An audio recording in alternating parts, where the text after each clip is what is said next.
कहा कि संघर्ष करो, तो उनका इशारा ये था कि सत्ता के लिए संघर्ष करो, इस देश की राज व्यवस्था पर काबिज होने के लिए संघर्ष करो। उनका इशारा ये था कि पॉलिटिक्स का मास्टर की राजनीतिक सत्ता की चाबी अपने हाथ में लेने के लिए संघर्ष करो। और हम लोग संघर्ष करते हैं रोटी कपड़ा मकान के लिए। मैं मानता हूँ जिनकी सरकार होती है उनके समुदाय को रोटी कपड़ा मकान की लड़ाई कभी नहीं लड़नी पड़ती। बाबा साहब अम्बेडकर स्पष्ट इशारा करके गए कि राजनीति में भागीदारी न करने का सबसे बड़ा नुकसान ये है कि अयोग्य लोग आपके ऊपर शासन करते हैं। उन्होंने ये भी कहा कि अन्याय करने वाले से अन्याय सहने वाला ज्यादा दोषी होता है। मैं ये मानता हूं कि हमने अपने महापुरुषों को पढ़ा तो है, लेकिन उनको उनके आदर्शों पर चलने का कार्य जो है लंबे समय से हम लोग रोके हुए हैं। क्या आपकी परेशानियां खत्म करने का अधिकार मुझे नहीं है? क्या बताओ, है या नहीं है? बताओ, क्या मुझे आपकी लड़ाई लड़ने का अधिकार है या नहीं है? बताओ। मैं 16 महीने बाद इसी महीने छूटा था 2018 में।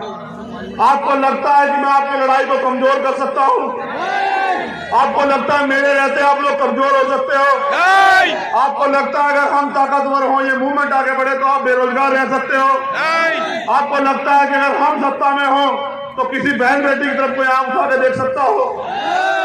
आपको लगता है कि ये देश कमजोर हो सकता हो जब इस देश का कमजोर तबका शासक बन जाएगा? बताइए। अगर आपको इतना सब कुछ नहीं लगता है तो फिर देर किस बात की है? क्या आप लोग नगर पंचायत चुनाव में मुझे ताकत देके यहां से भेजोगे नहीं भेजोगे? बताओ। नहीं, ऐसे नहीं, अब खड़े होकर बताओ कि भेजोगे नहीं भेजोगे? दोनों हाथ उठा के बताओ, खड़े होकर भेजोगे नहीं भेजोगे? बताओ। जो इधर वाले साथी उनसे भी पूछ रहा हूं, आपने जब से लोकतंत्र बना सबको मौका दिया, आप बताओ चंद्रशेखर आजाद को मौका दोगे नहीं दोगे? बताओ। आप भी बताओ, आजाद समाज पार्टी को मौका दोगे नहीं दोगे? बताओ। ऐसा तो नहीं पैसे वालों का भूल जाओगे अपने भाई को? ऐसा तो नहीं पैसे वालों का भी अपने गरीब भाई का साथ छोड़ दोगे? ऐसा तो नहीं आज के बाद घर जाके सो जाओगे? हम इस देश के रहने वाले हमारे भारतीय हैं और हमें अपने भारत के सम्मान के लिए, तरक्की के लिए हर कीमत चुकाने के लिए तैयार रहना चाहिए। लेकिन मैंने नोटिस किया कि अब हम सड़कों पर संघर्ष करने के लिए तो निकल चुके हैं, लेकिन जिस संघर्ष से बदौलत सत्ता हमारे हाथ में आएगी, यानी कि संगठन निर्माण और निकम्मी सरकार ने जो छूटे जो है वादे और दावे किए हैं, उनको जनता के बीच में जाकर बताना पड़ेगा कि सरकार के लोगों ने, प्रधानमंत्री ने कहा 2 करोड़ रोजगार देंगे और लगभग 16 करोड़ रोजगार इस देश से खत्म कर दिए। इस देश के प्रधानमंत्री नागरिक जैसे चीजें लेके आते हैं और उन चीजों का मीडिया प्रचार प्रसार करती है, लेकिन वो मीडिया कभी प्रधानमंत्री से नहीं पूछती कि आपका पूंजीपति मित्र दुनिया में दूसरे नंबर पे चले गए, उस चीजे को जो आप इस देश की अर्थव्यवस्था खिला रहे हैं, उसका जवाब कौन देगा? कभी प्रधानमंत्री से नहीं पूछते कि जो काला धन आपने कहा जाएगा वो कब आएगा। आज भी लोग कच्चे मकान में रहने को मंजूर हैं। कभी प्रधानमंत्री जी से ये नहीं पूछता मीडिया कि वो आपके प्रधानमंत्री आवास कहाँ गए।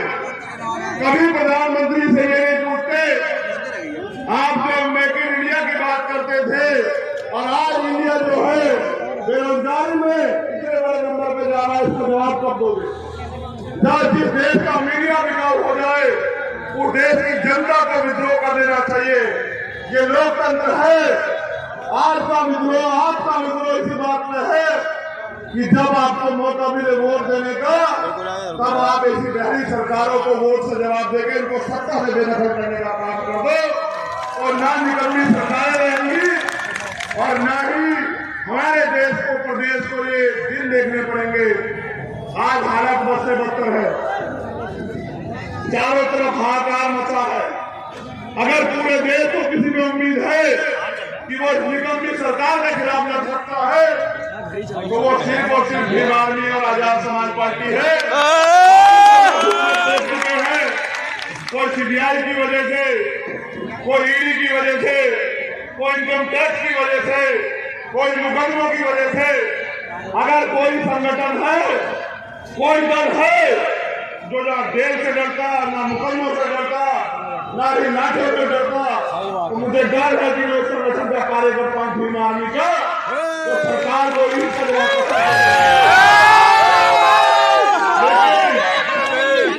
मेरा सवाल यह भी बन जाता है कि आप लोग इसका जवाब तो पत्थर से देते, लेकिन ये बताओ जब तक इस देश की, इस प्रदेश की सत्ता पे आप लोग काबिल नहीं होंगे, अपने लोगों को रोजगार कैसे दोगे?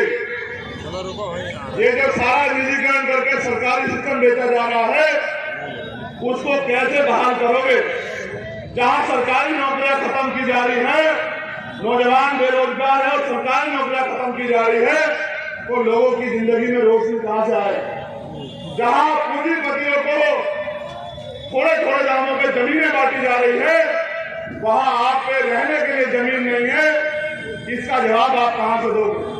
जब आने वाली पीढ़ियां जवाब मांगेगी कि जब भारतीय संविधान को खत्म किया जा रहा था तब आप लोग क्या कर रहे थे, इसका जवाब आप कहां से दोगे? ये पूछने के लिए मैं आखिरी उम्मीद आप हो। बाबा साहब अम्बेडकर ने कहा जिस समाज का युवा जीते जी अपने समाज की लड़ाई में लड़ता, हक अधिकारों की लड़ाई में लड़ता, वो जीते जी भी मरे हुए के समान होता है। और जिस समाज का युवा जीते जी हक अधिकारों की लड़ाई लड़ता है, स्वाभिमान सम्मान की लड़ाई लड़ता है, वो मर कर भी अमर हो जाता है। मैं इनको भी ये बता रहा हूँ कि लड़ाई कुर्सी की है। जिसके पास कुर्सी होगी उसका हाथ ऐसे होगा और जिसके पास कुर्सी नहीं होगी उसका हाथ ऐसे होगा। आप ये तय करें मानसिक गुलामी को छोड़ करके आपका हाथ ऐसे होना चाहिए इस देश में या ऐसे होना चाहिए। अगर ऐसे होना चाहिए तो इसके लिए आपको काबिलियत पैदा करनी पड़ेगी और जो नालायकी हमारे अंदर है उसको हमें खत्म करना पड़ेगा। वो नालायकी तब खत्म होगी जब हम 365 दिन अपने राज सत्ता कैसे हमारे हाथ में आए इस पे हम लोग काम करेंगे। इतना अच्छा प्रोग्राम सजा है। आज बारिश की आपकी परीक्षा ले रही है। लोगों के लिए भीड़ जुटाने के लिए पैसे बांटे जाते हैं, खाना बांटा जाता है, गाड़ियां और तेल के साधन दिए जाते हैं। लेकिन आपका प्यार इतना है कि आप अपने साधन से, और बैठने की जगह नहीं है। मैं खुद चल के आया, पूरे ग्राउंड में पानी भरा, मैं कल से देख रहा हूं। मुरादाबाद ने जो सम्मान दिया है उसको मैं जीवन के अंतिम क्षण तक भूलूंगा नहीं। आपने अपनी जिम्मेदारी अदा की, और जिम्मेदारी हम लोगों की। कुछ नौजवान साथी जो ज्यादा उत्सुक हैं, उनकी उत्सुकता की वजह से जो माए बहनें यहां बैठी, जो बुजुर्ग यहां बैठे हैं, वो भी बेचारे ये सोच रहे हैं कि हम भी अपने भाई को देख लें।